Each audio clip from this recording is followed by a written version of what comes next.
is Cadma here from Bitten Apple TV in conjunction with It Came From the Radio. Now, we are here at the Garden State Comic Fest. Oh my God, Leslie, I am psyched. I heard Milsos is here. Oh my gosh. And I heard like Eric Roberts was here, Marty Grabstein. Oh my gosh, Noel McNeil. There are so many people here. Oh my gosh, Summer Glau. She's here today too. Oh my goodness. I know, we're excited. I can't wait to see Diane Perishing. I'm so excited because I'm a Harley Quinn fan. Make sure you guys stay tuned.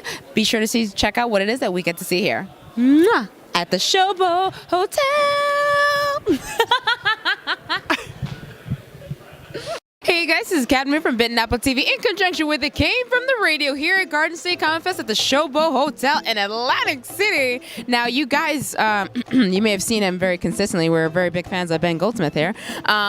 He has a follow-up for his second issue for the Seance Room. For those of you with some sins or things you need to face, particularly fears, you may need to enter this seance room and see exactly what really scares your soul. Please do tell our followers who are obviously stalking you as well about the next issue. That was the best intro I've ever heard in my life. I've been selling this book now for 2 years, and I have never once said anything nearly as like succinct and with like gravitas as that was. So first of all, good to see you again. This is great. I always love running into these guys. And we have the new issue, Seance Room 2, out. And where the first one was about sort of more psychopolitical, this one is much more about grief and loss. She ends up bringing the ashes of her dead husband to the seance room to find an urn, which is a bad idea if you've read the first one. Yeah. Now, with the first one, I mean, you had that political touch on it, and I just wanted to tell you, like, personally, as someone who read it, it really like struck a nerve with me because there's like when people come from different backgrounds, especially financially, they don't see it how the other person sees it, and I kind of feel like you really touched it very gracefully without like pissing anyone off. Really, you're just kind of like letting people know, be aware of kind of like how the other person may really live. Yeah, I mean, ultimately, it is about hypocrisy, right? Like that is the main thing of it, and I tried not to. If no one's read it before and you're listening to this, there's the element that it's. I almost want you to say it because I'm like you would do it better than I would, but it's a thing where he's a gentleman who doesn't believe women are equal to men. And it's real easy just to be like, well, that's stupid. You know what I mean? With that issue, we said, okay, this is what you believe. Well, here's the logical farthest conclusion that could be. And then hopefully the readers would sort of land somewhere back on sanity. Snaps it back into reality real quick. When you guys read this and you see it at the end, you're like, oh, well, I guess he learned his lesson. That's different than the second issue because with this one, it's sort of just like go from the start of this. Well, it's not giving too much away. It came about. Have you heard that people plant the ashes of their loved ones in trees? Ralph's shaking his head. I like when Ralph gets excited. But. I didn't hear about that. I heard about making the diamonds, but I hadn't heard about that yet. Well, you know they couldn't make a diamond out of your ashes because you already are one. Aww. This love is real, guys. All right. It's very real. Actually, you give the best hugs, by the way, too. Is the other thing. I'm excited when I see you guys. I do. I really do. What Ben's not telling you is that when I showed up, I was stalking him, but I didn't want him to know that I was here. And Ralph gave away my position the following day. Everyone else here knew I was here, but they weren't going to tell Ben. So thank you guys for not telling him.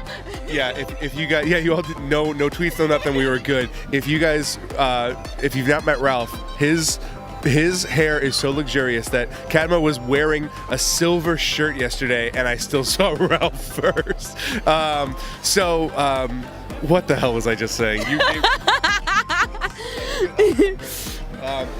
With this new one, they're planting the ashes of their loved ones in trees. That's a real thing. It's a beautiful way to sort of like the ash to ash, dust to dust, continue on, circle of life, all that kind of stuff. Well, I was like, well, if you got that from the seance room, there'd be a very different consequence, you know? So. Oh my God, that sounds really scary. And I don't think that's the kind of tree I'd want in my backyard. No, you don't.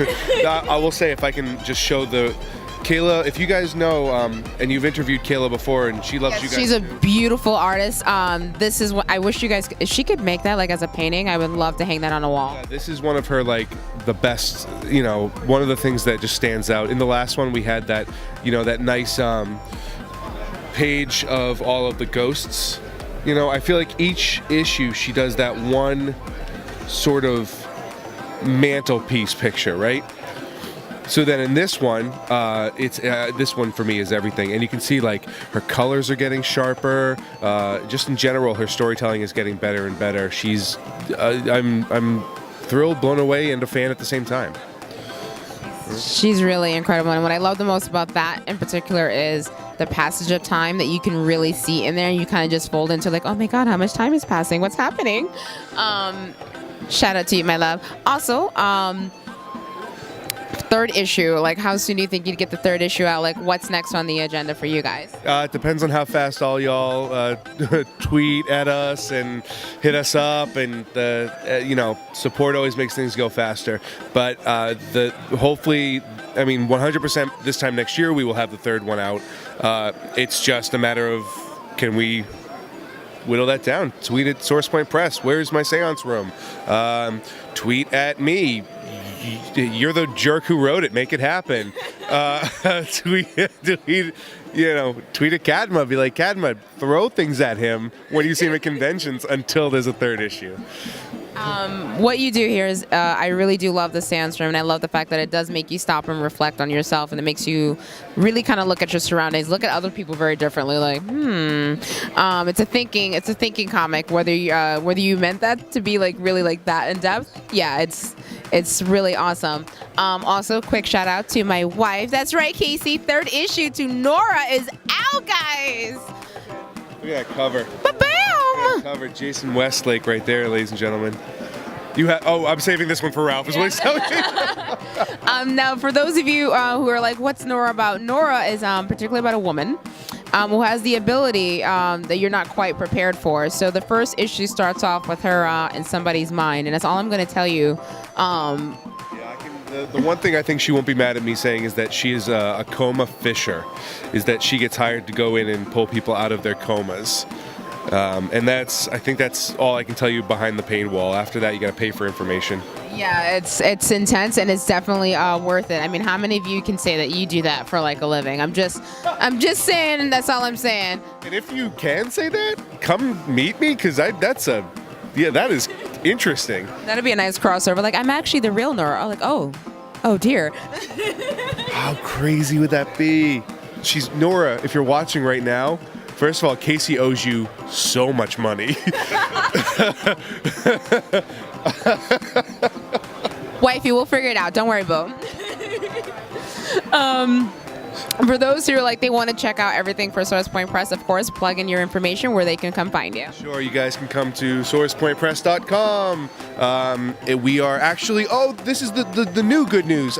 Sorry, guys, I was in a coma. Nora had to, I'm good. It's just, Nora's really amazing at that. And then, one of my fears, one of my ghost fears kind of came to visit me, and Nora had to pull me out.